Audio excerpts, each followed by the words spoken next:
Bonjour à tous, je suis Zoé Linwood, autrice auto-éditée. Ici, on va parler écriture, lecture et quotidien d'auteur. Bienvenue sur ma chaîne. Comme le mois de décembre a été plus que chargé, je me suis dit que faire un petit bilan sur mon année d'écriture, ça pourrait être sympa. Et le End of the Year Writing Tag d'Alice Pauzière est parfait pour ça. Alors c'est parti! Quelle scène / livre / personnage as-tu préféré écrire? J'adore mon tome 2.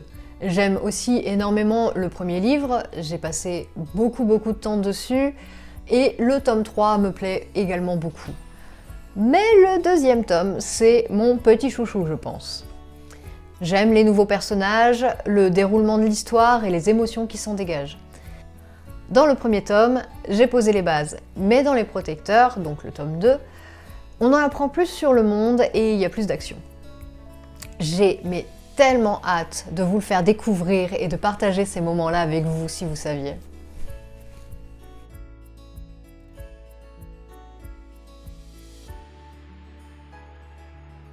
Ton plus grand accomplissement? Alors là, sans hésiter, la publication du tome 1 des Chroniques de Ridley.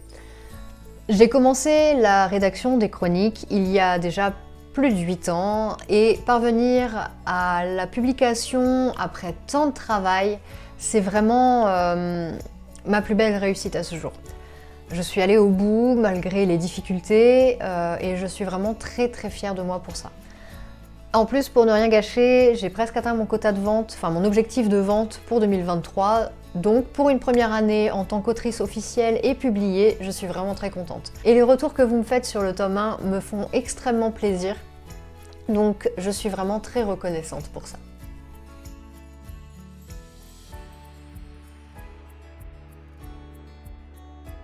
Le plus gros défi que tu as relevé? Encore une fois, la publication. Je suis en auto-édition, donc ce qui signifie que je fais tout toute seule. J'ai écrit, lu, relu et corrigé à peu près 1 million de fois mon texte. J'ai fait ma mise en page, mon maquettage, la couverture, les démarches administratives, le trailer vidéo sur lequel j'ai passé énormément de temps, la mise en ligne et la promotion de mon livre. C'est vraiment un travail titanesque pour lequel je n'ai demandé d'aide que sur la partie relecture parce que c'est très difficile de s'auto-corriger. J'ai même fait une formation de correction de 6 mois pour proposer un texte propre, mais c'est mieux d'avoir un œil extérieur pour vérifier qu'on n'a rien laissé, qu'on n'a pas laissé de coquille. Souvent, quand on parle d'auto-édition, les gens ne réalisent pas la charge de travail qu'il y a derrière, ou alors ont encore beaucoup d'a priori sur ce mode d'édition. Alors oui, des livres de qualité médiocre en auto-édition, ça existe encore, mais il y a tellement d'auteurs qui prennent vraiment les choses au sérieux et qui vont mettre toute leur énergie pour proposer un texte propre, un livre de qualité que je trouve que ça mérite vraiment d'être souligné. Et j'aime me dire que je fais partie de ces auto-édités pros qui font vraiment leur maximum pour proposer un livre qualitatif à leur lectorat.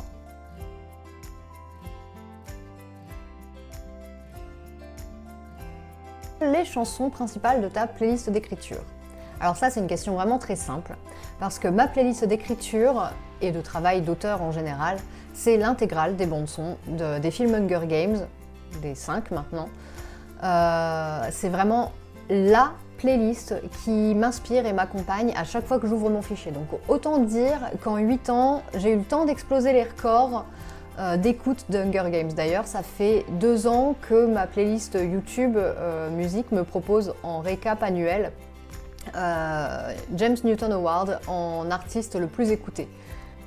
Pour l'anecdote, quand j'entends les premières notes de la musique d'Atlas au piano, donc de Coldplay, qui est la première musique de ma playlist Hunger Games, ça veut vraiment dire pour moi qu'il faut que je sois devant mon ordinateur et que je me mette à écrire. Alors si je suis en train de faire autre chose, j'ai ce mode écrivain qui me démange et je ressens vraiment le besoin d'aller devant mon clavier et d'écrire quelque chose. Je peux pas toujours le faire, mais j'ai toujours envie. En fait, je me suis auto-conditionnée, quoi.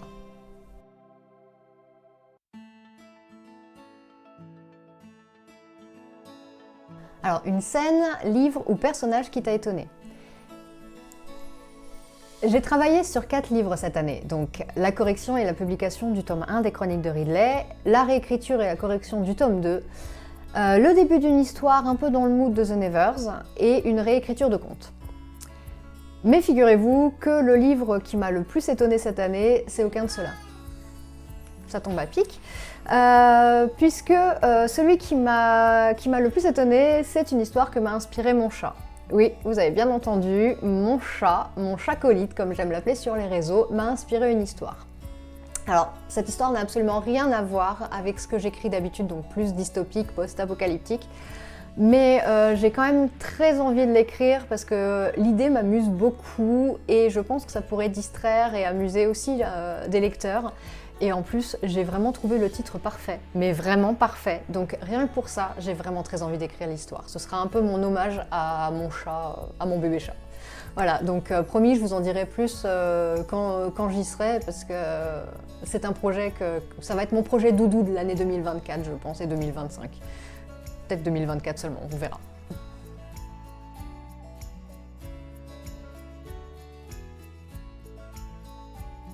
Donc celles et ceux qui t'ont inspiré et motivé cette année.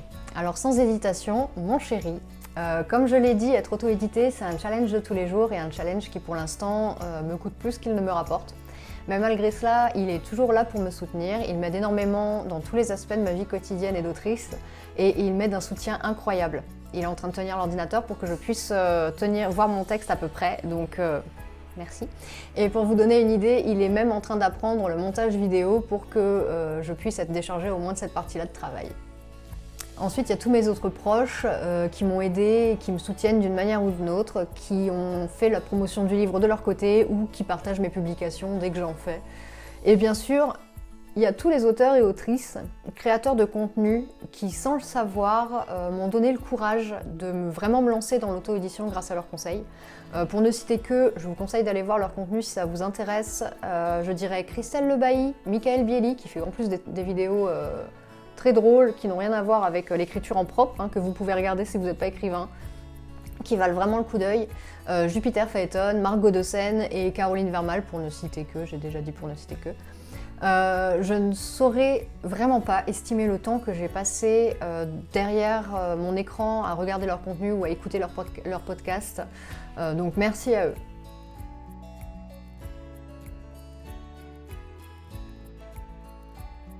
Une période difficile que tu as traversée cette année en rapport avec l'écriture. Eh bien encore une fois la publication. Je ne travaillais pas les mois précédents la sortie de mon premier tome et j'ai énormément donné de mon temps, de mon énergie pour sortir le livre. En gros, le dernier mois avant la publication, j'ai fait la dernière relecture et tout le travail de publication donc, que j'ai cité tout à l'heure, y compris en plus la création de mon site internet et de mon compte TikTok, ce qui est, je vous l'assure, très chronophage.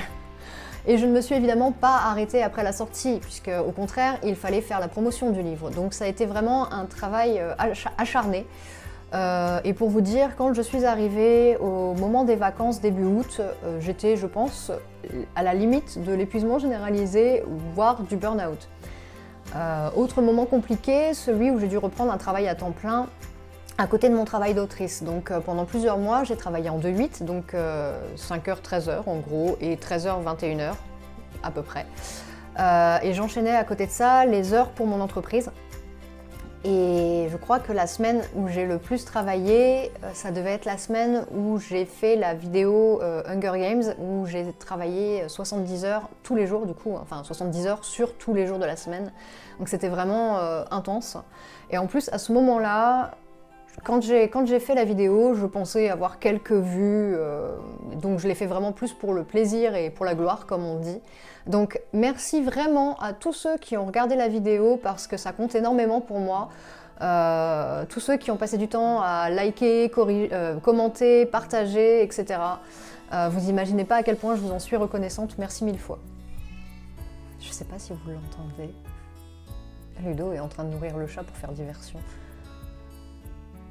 Et elle a très faim, elle a toujours très faim. C'est terrible. Quand je vous dis qu'elle m'inspire des histoires, il y a de quoi faire.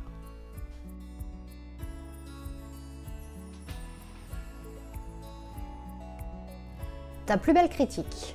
Alors, Mes plus belles critiques en général, ce sont celles où mes lecteurs me disent « telle scène m'a crevé le cœur » ou « j'ai rigolé tout seul en lisant tel moment ». Ça n'a l'air de rien, mais ça signifie que je suis parvenue à transmettre de vraies émotions et ça, c'est quelque chose qui me tient vraiment à cœur.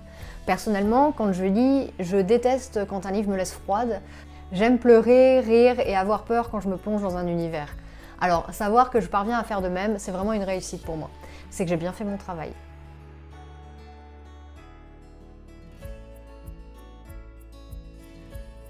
Ton nouveau personnage préféré? Alors, techniquement, mon nouveau personnage préféré est un personnage que je côtoie depuis plusieurs années, puisque c'est un personnage du tome 2. Mais comme il n'est pas encore sorti et que j'ai beaucoup travaillé dessus cette année, on va dire que mon nouveau personnage préféré, c'est Ryan Tyler. Il y a une scène en particulier que j'adore vraiment. Je me suis énormément amusée à l'écrire et à chaque fois que je la relis, elle me fait sourire. C'est une scène où on découvre un peu plus la personnalité de Ryan. Et peut-être que vous la reconnaîtrez en la lisant, mais si jamais vous ne la reconnaissez pas au premier coup d'œil, retenez bien ces mots. Petit indice, cadavre exquis.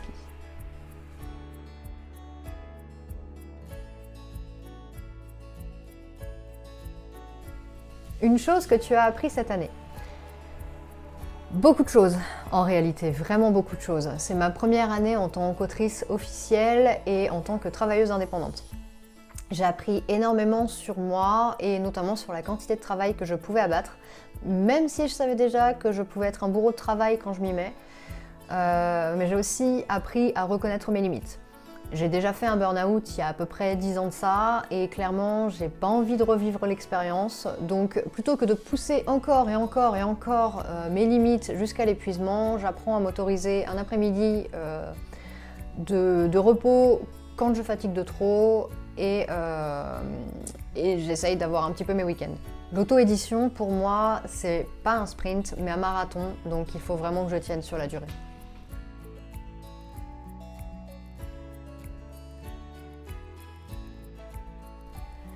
Tes objectifs pour l'année prochaine? J'en ai beaucoup. Déjà, sortir le tome 2 des Chroniques de Ridley, donc Les Protecteurs, pour début 2024. Je travaille dessus, c'est ma priorité, donc là, je vais vraiment m'y mettre à fond. Ensuite, évidemment, faire la promotion de mon tome 1 pour que la série rencontre son public. Je dis pas ça parce que c'est moi qui l'ai écrite, hein, mais j'aime vraiment mon histoire, j'ai de très bons retours dessus, donc j'ai vraiment envie de la faire connaître. Alors je vais travailler dur là-dessus. Je vais aussi enchaîner avec la réécriture / correction du tome 3 parce que idéalement j'aimerais le publier pour fin 2024. Parallèlement à ça, j'aimerais terminer, voire publier la réécriture de contes sur laquelle je travaille et pour laquelle j'ai écrit beaucoup pendant le NaNoWriMo. Je vous en dirai bientôt plus. Si vous voulez l'info en avant-première, je vous invite à vous inscrire à ma newsletter parce que ce seront les inscrits qui auront vraiment l'exclu. Peut-être aussi commencer l'histoire inspirée par mon chat d'amour. Si jamais je trouve le temps, ce sera, comme je l'ai dit, certainement un projet un peu relax, doudou, un petit projet, donc peut-être que je commencerai cette année. D'un point de vue vente, j'aimerais atteindre un équilibre financier. J'aimerais évidemment me dégager assez de revenus pour pouvoir vivre de ma plume, mais pour ça, il y a encore beaucoup de travail, donc c'est un des objectifs. Idéalement, j'aimerais déjà... Non, pas idéalement. J'aimerais commencer par atteindre les 500 exemplaires vendus en 2024. Pour 2023, je suis à peu près presque à 100, donc c'était mon objectif pour décembre. Donc presque 100 exemplaires vendus, je dois être à 2-3 exemplaires de la limite. Ce qui est déjà une petite victoire parce que il faut bien commencer quelque part et moi j'ai commencé du bas, hein, je débute donc forcément c'est déjà très bien. Niveau réseaux sociaux, alors j'aimerais beaucoup développer mes réseaux, surtout la chaîne YouTube puisque c'est un format que j'aime beaucoup, que j'ai vraiment envie d'explorer. J'ai plein d'idées pour la série du livre à l'écran. D'ailleurs, je travaille sur la prochaine vidéo qui sera sur le labyrinthe, mais ce sont des vidéos qui prennent beaucoup de temps forcément, puisqu'il faut à chaque fois lire les livres, le ou les livres en fonction de la série, et regarder l'adaptation, donc c'est très chronophage, surtout si j'ai une ou deux activités à côté. Mais je pense du coup alterner avec du contenu plus axé sur l'écriture, et notamment des vlogs, pourquoi pas. Sinon, j'ai aussi pas mal de salons qui sont en train de remplir mon agenda, donc je suis super contente parce que j'adore rencontrer les lecteurs et les futurs lecteurs, leur parler de mon travail, c'est quelque chose que j'aime beaucoup. Donc je suis vraiment très contente de ça, j'ai vraiment hâte. Donc voilà, énormément de projets pour 2024, ça va être hyper stimulant, ça va être hyper fatigant, mais je suis sûre que ça va être une année très riche et je suis vraiment très enthousiaste. Voilà, donc on arrive à la fin de cette vidéo. J'espère que ce contenu vous a plu et qu'il vous a permis d'en apprendre un peu plus sur la Zoé autrice. N'hésitez pas à me dire en commentaire ce que vous en avez pensé et à mettre un petit pouce content si vous avez apprécié. Ça m'aidera face à l'algorithme. Si vous ne voulez pas rater la prochaine vidéo qui sera sur le labyrinthe, abonnez-vous. En attendant, on se donne rendez-vous en janvier. Je vous souhaite un bon réveillon et à bientôt. Salut!